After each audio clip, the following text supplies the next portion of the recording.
আমি আদনান। আমি দুদিন হলো মারা গেছি বুধবারে মারা গেছি, আজকে শুক্রবার। আমার জন্য মিলাদ মাহফিলের আয়োজন। আরে আমি বাস থাকতে সারা জীবন কখনো মসজিদে গেলাম না, সারা জীবন আল্লাহ তাআলাকে ডাকলাম না, মৃত্যু হয়ে গেছে, গড়গড়া হয়ে আসি গেছে, তার আগ মুহূর্ত আমি তওবা করলাম না।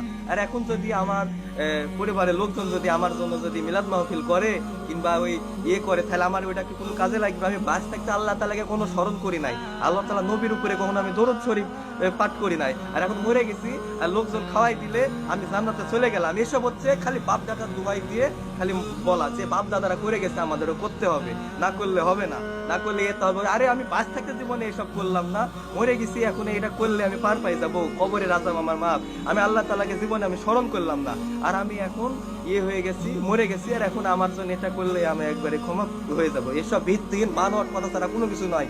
আপনার এসব বাপ দাদা দোহাই দিয়ে এসব করেন, এসব আপনি কোথায় পাইছেন? কোনো দলিল আপনি দেখাতে পারবেন? কোনো কিছু পারবেন না। সঠিক পথে আসুন, আল্লাহ তাআলার কাছে ফিরে আসুন, ভুল করে থাকলে তওবা করে ফিরে আসুন। আল্লাহ তাআলা অনেক বড় ক্ষমাশীল, আমার আল্লাহ অনেক বড় ক্ষমাশীল। একজন স্ত্রী লোক তার সন্তানের উপর যতটুকু দয়ালু, আল্লাহ তাআলা তার বান্দার উপরে তার তেমনি দয়ালু। ভুল করেছেন, ক্ষমা চান, আল্লাহ তাআলা কিন্তু ক্ষমা করবেন।